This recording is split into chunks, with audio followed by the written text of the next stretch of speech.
Hello everybody. Pelajaran kita berjudul How, Not Who. Bagaimana, bukan siapa. Di Yohanes 14 ayat 16, Tuhan Yesus berkata kepada murid-muridnya bahwa Bapa akan mengirim penghibur yang lain. Dan di ayat 26 dikatakan, penghibur yang lain ini adalah Roh Kudus. Tentu saja doktrin Trinitas mengajarkan bahwa Roh Kudus itu adalah oknum ketiga, sebagaimana Bapa adalah oknum, Anak adalah oknum, Roh Kudus adalah oknum ketiga. Tetapi kita akan buktikan bahwa itu bukan Alkitabiah. Di Efesus 4 ayat 4 dikatakan hanya ada satu roh. Nah, mari lihat apakah satu roh ini adalah Roh Kudus yang adalah oknum ketiga atau rohnya Anak. Jadi di Yohanes 14 ayat 18 Tuhan Yesus bilang, walaupun saya akan tinggalkan kamu, saya tidak akan tinggalkan kamu tanpa penghibur. Dan penghibur ini adalah Roh Kudus yang adalah another comforter. Lalu Tuhan Yesus lanjut di ayat yang sama. Tuhan Yesus katakan, aku akan datang kepadamu. Kalau ini adalah oknum ketiga yang namanya Roh Kudus, Tuhan Yesus tidak akan mengatakan bahwa yang akan datang nanti adalah dirinya sendiri.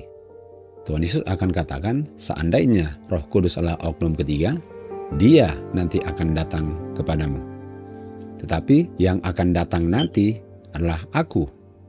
Artinya another comforter ini atau penghibur yang lain yang adalah Roh Kudus adalah aku. Sangat jelas dikatakan aku yang akan datang nanti. Lalu di ayat 21 Tuhan Yesus katakan kepada murid-muridnya, aku akan mengungkapkan diriku kepada dia. Dia itu adalah murid-muridnya. Dan dia inilah yang memelihara hukum-hukumnya dan mengasihi dia. Jadi setelah Yohanes 14 ayat 18, aku akan datang nanti. Lalu di ayat 21 Tuhan Yesus katakan, aku akan mengungkapkan diriku. Jadi bukan dia akan mengungkapkan dirinya, kalau ada oknum ketiga yang namanya Roh Kudus, tapi yang akan mengungkapkan dirinya nanti adalah aku. Jadi ayat 22 ini adalah ayat yang saya gunakan judul daripada pelajaran ini. Bagaimana, bukan siapa. Jadi Judas yang bukan Iskariot menanyakan, Lord, bagaimana engkau nanti akan mengungkapkan dirimu kepada kami? Jadi Judas tidak menanyakan siapa yang nanti akan mengungkapkan dirinya kepada kami. Kenapa dia tidak tanyakan siapa? Karena dia sudah tahu di ayat 21 bahwa Kristus bilang Kristus sendirilah yang akan mengungkapkan dirinya kepada murid-muridnya. Sehingga yang dia tanyakan bukan siapa yang nanti akan mengungkapkan dirinya, tetapi bagaimana engkau nanti akan mengungkapkan dirimu kepada kami. Jadi murid-murid Tuhan Yesus mengerti bahwa Roh Kudus itulah Tuhan Yesus. Di ayat 18 yang akan datang adalah aku. Dan di ayat 21 yang akan mengungkapkan dirinya nanti adalah dirinya sendiri. Dan ini sangat jelas bahwa yang diajarkan di Alkitab, yang Tuhan Yesus ajarkan dan murid-muridnya pun ajarkan karena mereka mengerti bahwa Roh Kudus ini bukan oknum ketiga di surga. Tidak ada oknum ketiga di surga yang namanya Roh Kudus. Roh Kudus ada, tetapi Roh Kudus itu adalah rohnya Kristus. Walaupun tidak kelihatan, tapi ini Kristus punya. Bukan oknum selain dirinya dan Bapanya. Jadi Judas tanyakan, bagaimana engkau nanti akan mengungkapkan dirimu kepada kami?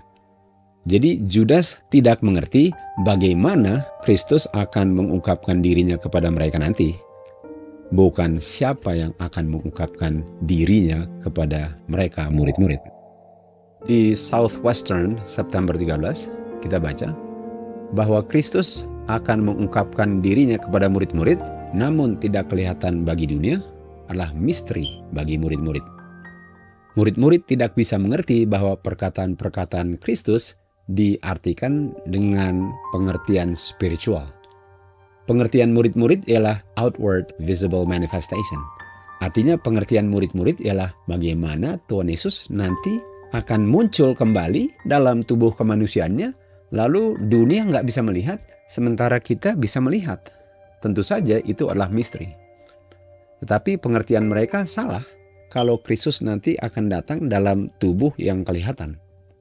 Kita tahu di Mazmur 139 ayat 7 dikatakan, Roh Kristus adalah kehadiran Kristus. Rohnya Bapa adalah kehadirannya Bapa. Artinya Bapa dan Anak hadir di antara gerejanya melalui rohnya. Di Mazmur 51 ayat 11 juga dikatakan, kehadirannya Bapa dan Anak adalah melalui rohnya mereka. Jadi murid-murid tidak mengerti bagaimana Kristus akan mengungkapkan dirinya nanti, karena mereka punya pengertian ialah dia akan mengungkapkan dirinya dalam tubuh kemanusiaannya. Sehingga bagaimana mereka bisa melihat dia, namun dunia tidak bisa melihat dia. Mereka tidak mengerti bahwa Kristus masih bisa hadir bersama-sama dengan mereka, walaupun mereka nggak melihat Kristus. Karena tubuh Kristus berada di surga dengan Bapanya. Mereka tidak mengerti arti daripada pengungkapan spiritual. Artinya kehadiran Kristus itu melalui rohnya. Jadi Kristus itu hadir tapi tidak kelihatan, tapi bisa dimengerti oleh murid-muridnya.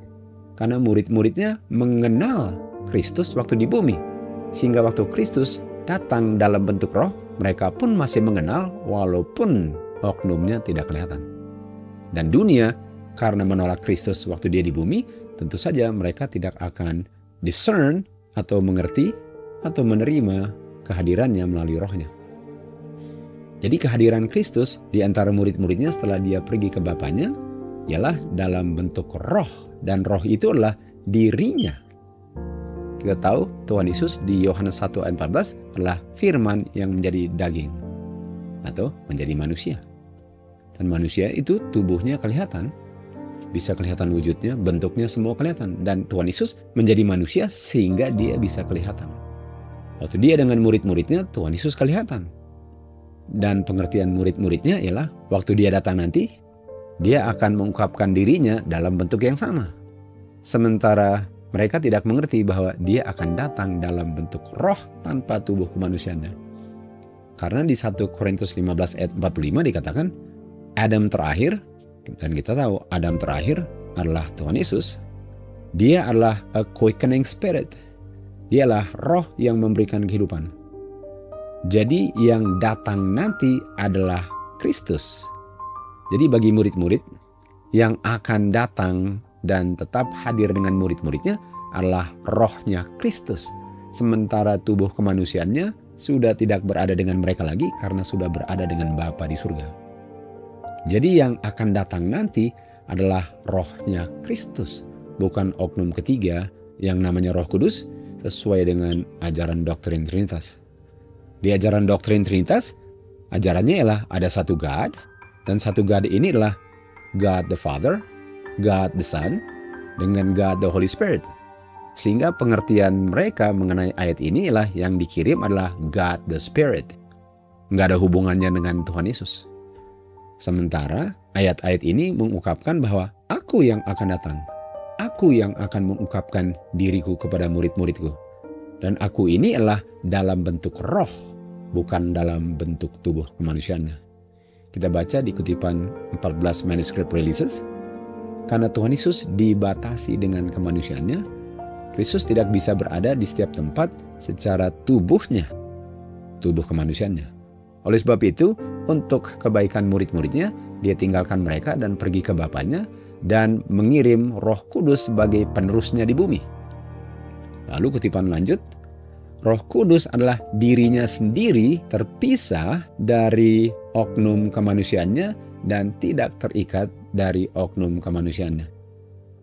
Artinya yang hadir di antara murid-muridnya setelah tubuh Tuhan Yesus sebagai manusia ke surga adalah rohnya Kristus, bukan oknum ketiga yang namanya Roh Kudus.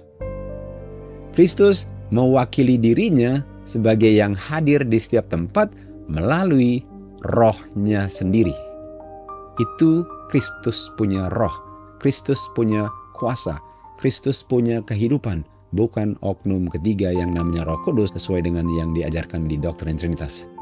Karena rohnya Kristus dan rohnya Bapa adalah maha hadir, omnipresent.